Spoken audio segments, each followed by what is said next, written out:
안녕하세요. 진안고원 꿈꾸는 섬입니다. 제가 저번에 처음으로 저의 이제 이야기를 풀어냈는데요. 그때는 이제 인간극장에 나오게 된 계기나 뭐 여행을 떠나게 된 이유 뭐 이런 거에 대해서 제가 설명을 했는데 그땐 처음이라 너무 막 떨리고 그래서 제가 무슨 말 했는지도 제대로 모르겠어요. 그래서 막 주소도 없고 그래서 이번엔 제가 조금 적었어요.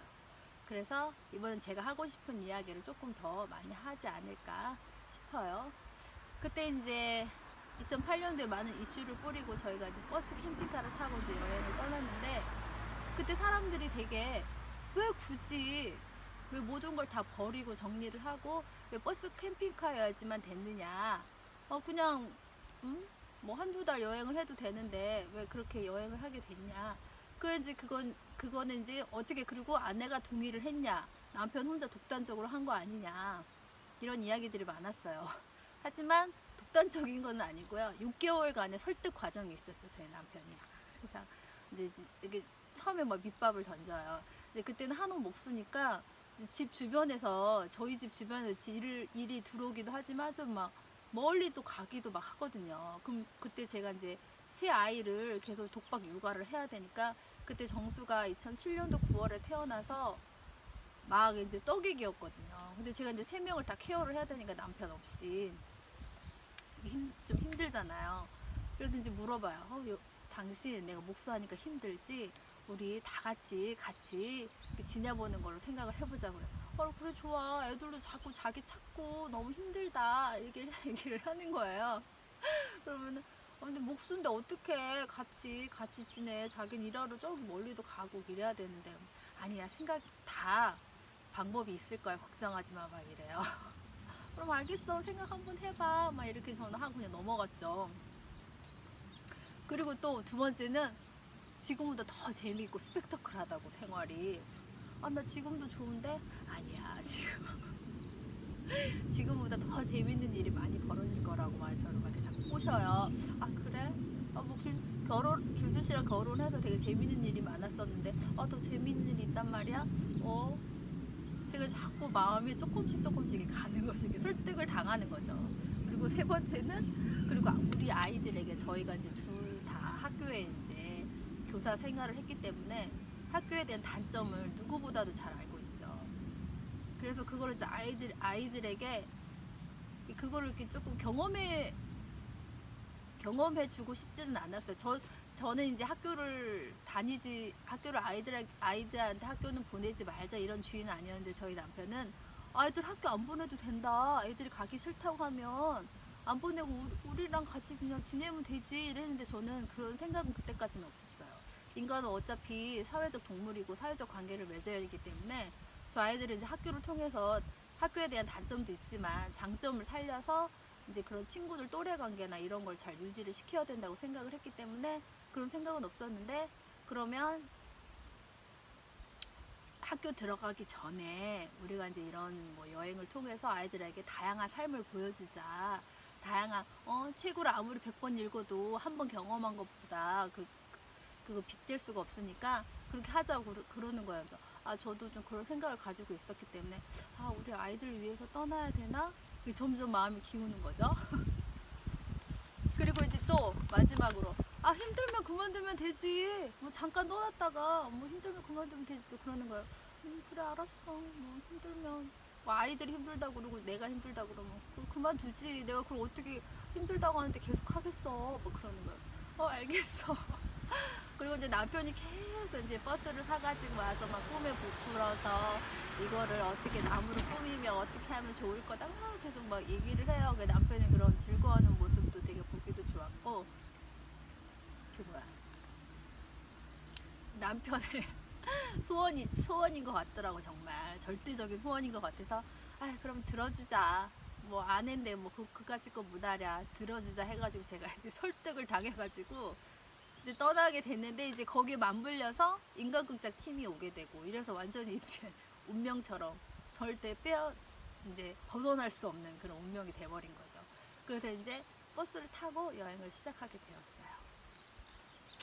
저희가 그래서 2008년 2월 25일 날 이제 처음으로 이제 집에 있는 거를 모든 걸 정리를 하고 근데 다 줬죠. 버스 3평 정도 되는데 거기 실을 게 별로 없어요. 그냥 옷까지 하고 그냥 먹는 거 밥그릇 뭐 숫자 5개, 숟가락 젓가락 5개, 뭐 이런 정도, 냄비 2-3개, 뭐 이 정도. 그다음에 양념 재료 뭐 이런 거 거의 다 옷가지죠. 그 다 정리하고 다 누구 다 줬어요. 가전제품 다 누구 주고 아무튼 인간극장에 처음에 나와요. 다 누구한테 나눠주고 진짜 저희에게는 딱 필요한.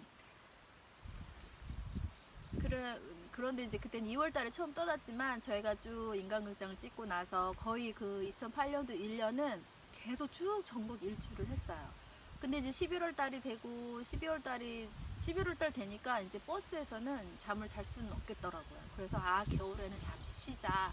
베이스 캠프가 있어야 되겠다. 그래서 이제 저희가 이제 저희 남편이 땅을 이제 저희가 집을 팔았잖아요. 돈이 조금 있어서 제가 땅을 알아봤잖아요. 그러니까 전국 일주를 하다 보니까 땅을 보는 눈이 생기더라고요. 그래서 이제 저희 남편 친구가 여기 한번 봐라. 좋은 땅이 있다. 그래서 와서 보니까 옆에 계곡도 너무 좋고 여기가 되게 좀 앞에 도로가 바로 있어서 저는 조금 좀 아니다 더 외진데로 들어가자 했었는데 교수 씨가 이제 저기 옆에 계곡이 너무 좋다고 오염도 안 된 계곡이 있어서 좋다고 그래서 이제 여기다가 이제 여기 옆에 있는 신암리 임신마을에다가 베이스 캠프를 차리고 거기서 겨울을 하고 이쪽에 이제 2009년도에 여기다 첫 번째 집을 짓게 됐죠. 이제 그렇게 해서 저희는 계속 이제 여행을 떠나고 인간극장 2탄에도 나오게 됩니다. 근데 이제 제가 이제 여기서 해드리고 싶은 말은 정말 버스 캠핑카를 타고 여행을 떠나는데 정말 좋았냐? 정말 그만두지 않을 만큼 정말 좋았냐? 예, 저희 남편 말이 맞았어요. 정말 정말 좋은 점이 많았어요. 안 좋은 점도 있긴 했지만 좋은 점이 더 제가 이제 몇 가지를 적어봤는데 안 좋은 점 몇 개 없더라고요. 좋은 점은 계속 쓸면 쓸수록 계속 늘어나고 안 좋은 점 몇 개 없어요. 제가 그래서 거기서 좋은 점, 안 좋은 점 두 가지를 나눠서 이야기를 해드릴게요. 첫 번째는 이게 전국을 돌다 보니까 바로 그런 좋은 사람들을 만나면서 제가 되게 좀 충만해지고 저희 아이들도 되게 다양한 눈을 가지게 되지 않았을까 그런 생각을 하고 있고요. 그리고 두 번째로는 물건의 소중함 뭐 이런 걸 알았다고 해야 되나. 그리고 그러니까 작은 물건을 함부로 버리지 않고 함부로 사지도 않고 그 조그만 몇 가지 되지 않는 거에서 되게 소중하게 다루게 되고 그리고 우리가 살면서 정말 많은 게 필요 없는데 너무 많은 걸 옆에다 쌓아두고 살고 있구나. 몇 가지 없어도 다 생활이 돼요. 물 같은 것도 저희 이제 수돗물 나오는 거 펑펑 쓰잖아요. 하지만 물 아주 조금 가지고도 설거지도 다 할 수 있고 애기 분유 젖병도 다 씻을 수 있고 세수도 할 수 있고 다 할 수 있어요. 그런 걸 보면은 되게 좀 신기하더라고요. 예전에 우리가 해보지 못했던 거 그거를 제가 이제 몸소 실천을 해보니까 그런 생각이 많이 들었고요. 그 다음에 세 번째로는 저희가 보험이 한 2-3개 있었는데 여행을 떠나면서 보험을 다 해약했어요. 이런 거 필요 없다. 저는 그게 좀 약간 부담스럽다고 해야 되나. 미래에 대한 이거 좀 투자를 좀 해야 되는데 이런 생각을 했었는데 남편이 과감히 다 해지를 해버리고 근데 여행을 떠나보니까 보험료도 필요도 없었고 미래에 대한 우선 걱정이 없는 거예요. 오늘만 그냥 재밌게 살면 되는 거예요. 저희 남편은 원래 철학이 미래에 대한 걱정이 없는데 전 약간 미래에 대한 두려움이 많았었는데 그거를 여행을 통해서 완전히 미래에 대한 두려움이 없어진 거죠.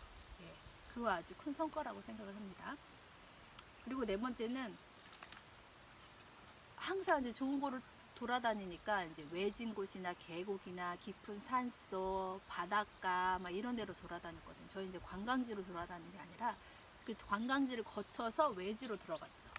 그래서 이제 자연과 벗삼아 사는 거예요. 거기서 이제 뭐 또 캐먹고 또 해 지면 자고 해 지면 바깥에 놀 수가 없잖아요. 근데 버스를 좁아서 또 안에서 놀 수 있는 게 좀 제한이 돼요.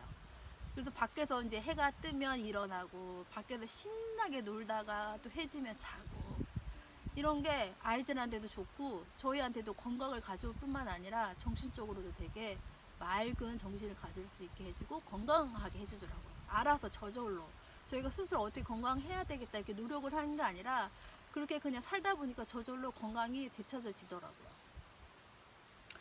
그리고 5번째로는 이제 자연과 벗삼고 이렇게 하다 보니까 스트레스가 전혀 없어요. 그건 바로 뭐라고 해야 되나, 마음이 여유롭고 사소한 뭐 요만큼의 가족하고 같이 이렇게 재밌게 기수씨하고 재밌게 이렇게 지내서 그런지, 좋은 환경을 봐서, 좋은 자연을 봐서 그런지 근데 스트레스가 자연히 없어지더라고요. 그리고 6번째는 남의 눈치를 볼 게 없어요. 저희는 저희의 삶을 살기보다는 타인의 삶을 많이 살잖아요. 다른 사람 나를, 내가 이렇게 행동하면 다른 사람 나를 어떻게 볼까? 좀 궁금하기도 하고 괜히 눈치를 보잖아요. 저는 좀 그랬거든요. 근데 여러분은 어떨지 모르겠지만 저희 이제 부모님의 눈치도 보고 친구의 눈치도 보고 뭐 이렇게 생활을 했었는데 그런 게 남의 눈치 볼 것이 없어요. 그러니까 오로지 저한테만 집중을 할 수 있게 되더라고요. 아이들한테 집중할 수 있게 되고 남편하고 같이 더 많은 대화를 할 수 있게 되고 그래서 그게 되게 참 좋았던 것 같아요. 그리고 7번째는 수동적인 삶이었죠. 제가 이제까지 남편을 만나 그 전에는 이제 부모가 하라는 대로, 선생님이 하라는 대로, 누가 하라는 대로 별 생각 없이, 별 고민 없이 그렇게 생활을 했었는데 남편을 만나면서도 약간 그게 좀 변하기 시작했지만 그래도 저는 남편의 귀속된 부인이었죠. 저 그 생각을 벗어날 생각을 한 번도 안 해본 것 같아요. 그냥 결혼하면 여자는 누구의 아내, 누구의 부인 이렇게 됐었는데 이제 여행을 하면서 내 주체적인 삶을 서서히 찾게 되는 거예요. 저도 모르게. 그 힘도 컸죠. 저의 남편이 뭐 누구 엄마, 수남이 엄마 절대 이렇게 부르지 않아요. 주아씨 이렇게 불러줘요. 그게 처음에 뭔 의미가 있나 이렇게 생각을 했었는데 그게 아주 큰 의미더라고요. 저의 이름을 항상 불러줌으로써 저를 되게 주체적인 인간으로 쓸 수 있게 도와주는 그런 계기가 된 것 같아요. 그래서 제가 이제 좋은 점이 더 많은데 시간이 자꾸 가니까 이 정도로 하고요. 나쁜 점, 단점이라고 하면은 찾을 수 없는 것 같아요. 단점은 정신적인 풍요로움이 있기 때문에 당연히 이제 생활에 불편함은 있었는데 그 가장 불편했던 점은 뭐냐면 빨래가 이제 계속 나오는 거예요. 그래서 이제 여름 같은 경우에는 계곡에서 이제 막 발 담그고 빨아서 바로 널면 바로 마르는데 봄이나 가을 때는 잘 안 마르더라고요. 그래서 이걸 어떻게 하나. 그래서 저희가 이제 2탄 때 25인승 버스에서 35인승 버스로 바꿨잖아요. 그때 저희가 짤순이를 그 안에 들였어요. 그래서 빨래를 이제 냇가나 계곡에서 하고 나서 짤순이로 짜서 넣으니까 금방 마르는 거예요. 그래서 저희가 이제 이렇게 경험을 해보니까 이러는 게 좀 필요하다. 그래서 이제 2번째에서는 짤순이를 드리게 됐고, 그리고 3평 버스가 사실 5명이 자기엔 좀 좁았어요. 그게 좀 가장 불편했던 것 같아요. 5명이서 로봇처럼 움직이지 않고 자야 돼요.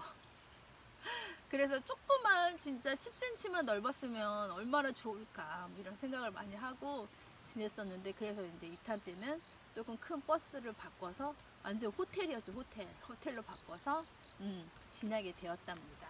오늘은 제가 하고 싶은 얘기를 좀 한 것 같아요. 이제 여기까지, 시간이 지금 13분이 넘어갔다고 하니까 여기까지 끊고 다음에 3편에서 만나 뵙겠습니다. 안녕.